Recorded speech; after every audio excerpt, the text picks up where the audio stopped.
Welcome back, gaming geeks. Billy here with Brick and Mortar Gaming. Today we're going to talk about 5th edition modifying of spells.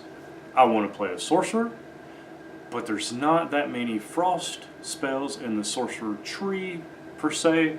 So what I'm going to do is I'm going to modify spells to fit my frost sorcerer. I'm going to take the Draconic Silver Bloodline so that I get, the frost, and that's how I got my powers. And I'm going to take the spells that are already in the book and I'm going to modify them to fit my needs specifically.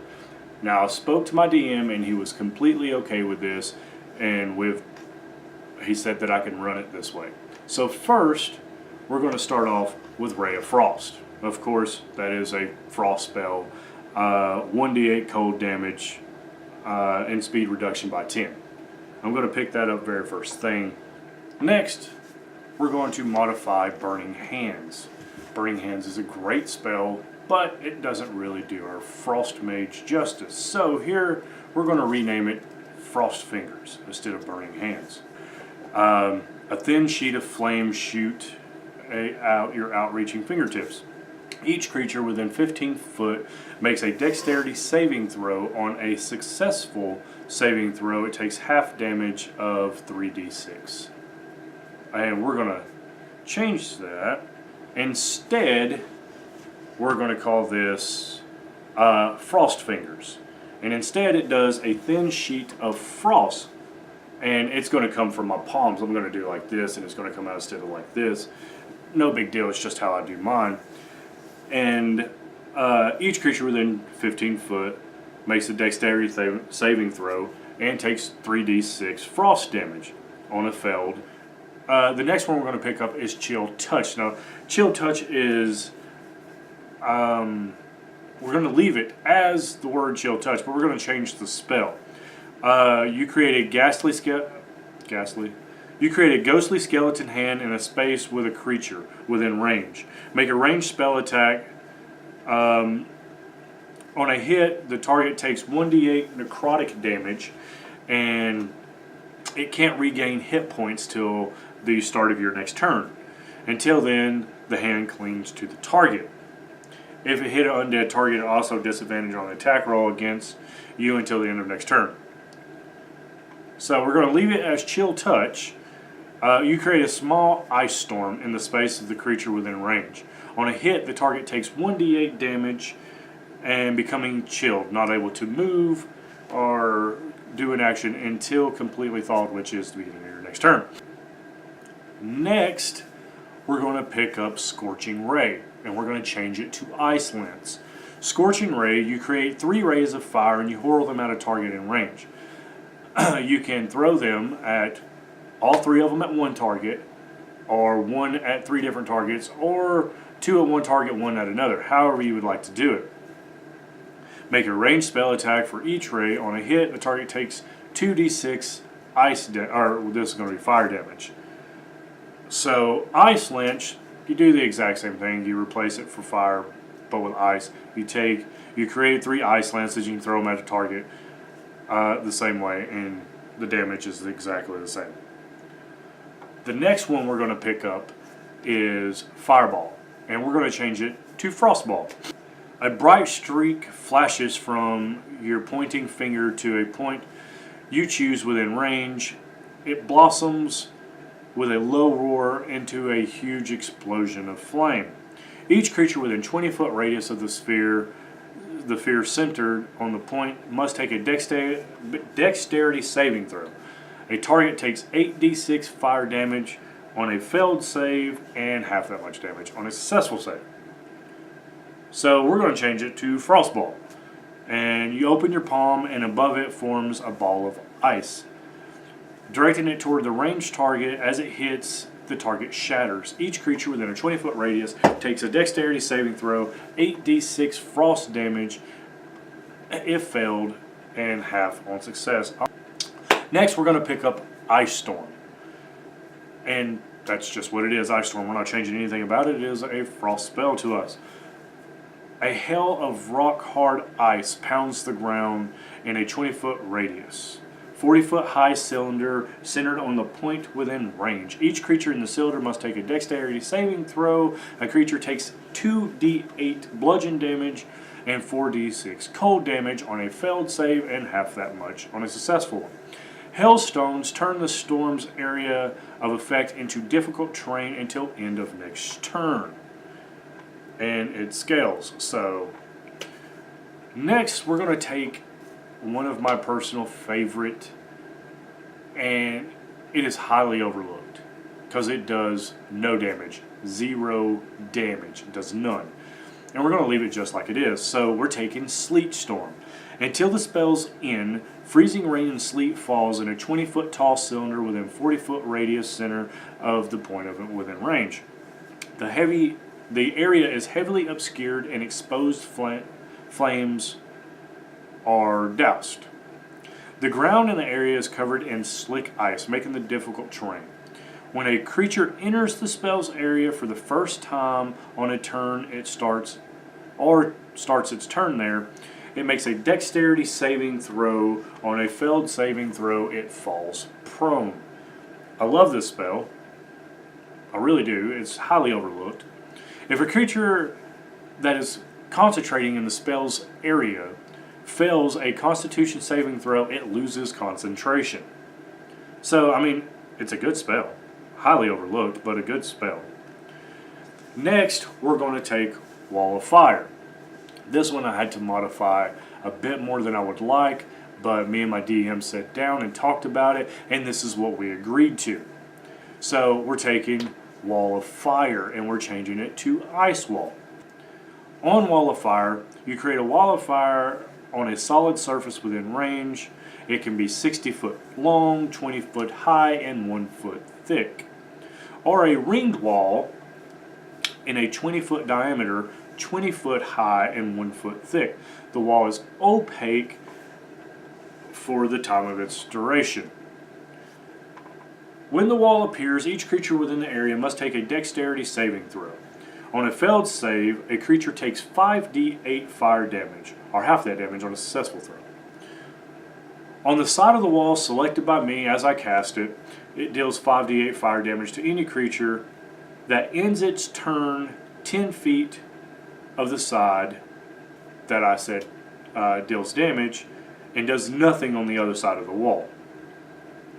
A creature takes the same damage when it enters the wall for the first time or ends its round in that fire wall. At higher levels it scales. At 5th level or higher, you get 1d8 per. So we're going to change that to Ice Wall. You create a wall of ice, and anyone in the area as you cast the wall, as it goes up, they take a dex saving throw. A failed throw takes 5d8 fall damage. Fall damage because they're falling off the wall. The wall is no longer opaque, and you can no longer pass through it and or see through it for its duration. So we took the damage out and made it to where they can't shoot arrows or move through it, and it justifies it in my opinion. It's a good spell when I use it.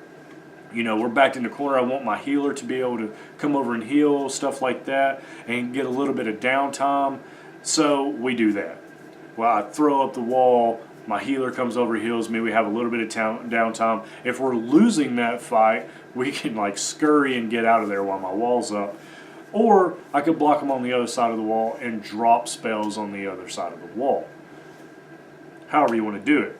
If your DM wants to say as the wall is melting or whatever, or if you have something run into it hard enough to dislodge some of the ice, they can take bludgeoning on the other side from the ice falling. Completely up to your DM. Y'all sit down and work that out. So the next thing we're going to get is Cone of Cold. A blast of cold air erupts from your hands. Each creature in a 60-foot cone must take a Constitution saving throw. A creature takes 8d8 damage on a failed saving throw and half that damage on a successful saving throw.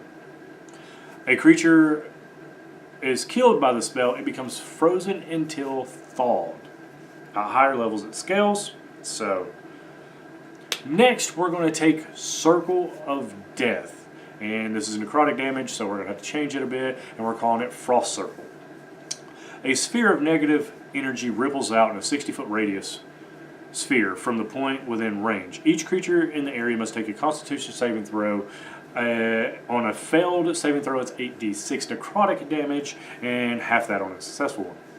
And it scales. So we're going to change that to Ring of Frost. A ring of cold air within 60-foot radius. Each creature in the area must take a dex saving throw. Failed throw takes 8d6 frost damage, half on successful, no big deal.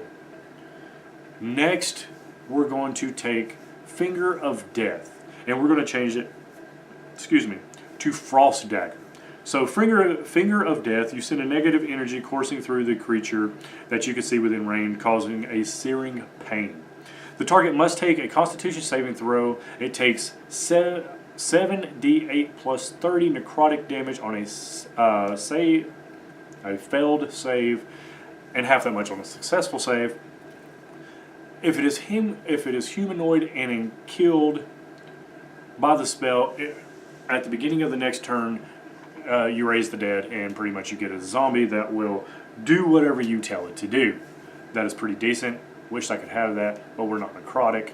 I could have said it freezes and the frost, courses through its veins and it becomes my familiar, but we didn't take that. Instead, we took Frost Dagger. You send a Frost Dagger at a target within range. The target takes a dex saving throw. A failed throw takes 7d8 plus 30 cold damage, and half that on a successful. If it is killed, it becomes frozen. It blocks line of sight, and it blocks movement through that area, just the area where he is. So if it's a one-person hallway, they have to find a way around that. That's what we took. That's how we decided to modify it. Next, we take Meteor Swarm, and we change it to Glacial Storm. Blazing orbs of fire plummet to the ground in 4 different locations. Each creature within a 40-foot radius of the sphere's center must make a dexterity saving throw. The sphere spreads around corners. A creature takes 20d6 fire damage and 20d6 bludgeoning damage on a failed save, or half that much on a successful one. So we are going to change that to Glacial Storm. And all it is frozen orbs plummet to the ground in 4 different locations. Each creature within a 40-foot radius must make a dexterity saving throw. Creatures take 20d6 cold damage and 20d6 bludgeoning damage. So that's it. That's what we're picking up as our Frost Mage, or Frost Sorcerer, however you want to say it. And like I said, I sat down and I talked to my DM beforehand and made sure he was okay with these changes. And he was, and that's good, because when you play D&D, although there's more than you just playing, and most of ours are 5 people, you got 4 people playing in the DM. It's initially him telling the story, but you're the hero in the story. Each individual person sitting at that table is their own hero. It is their own story to tell. You can do anything you want to do. So just remember that. This is your story. And hopefully your DM will agree with that, and y'all could sit down and come up with the same kind of options that we came up with that, suited my needs. Because if I would have took my sorcerer and took everything out of the list as I went down through there, I wouldn't have been as happy. I wouldn't have felt like a Frost Mage. I would have just had spells. Now I get to pick up other spells as well, like illusion and stuff like that, but I'm not an illusionist. But on my way down through there, I'm going to pick up spells that, also help. But I'm going to stick to the Frost Mage type. And that's what we did. And I'm very happy with the way things turned out. When I play this guy, he feels amazing to me.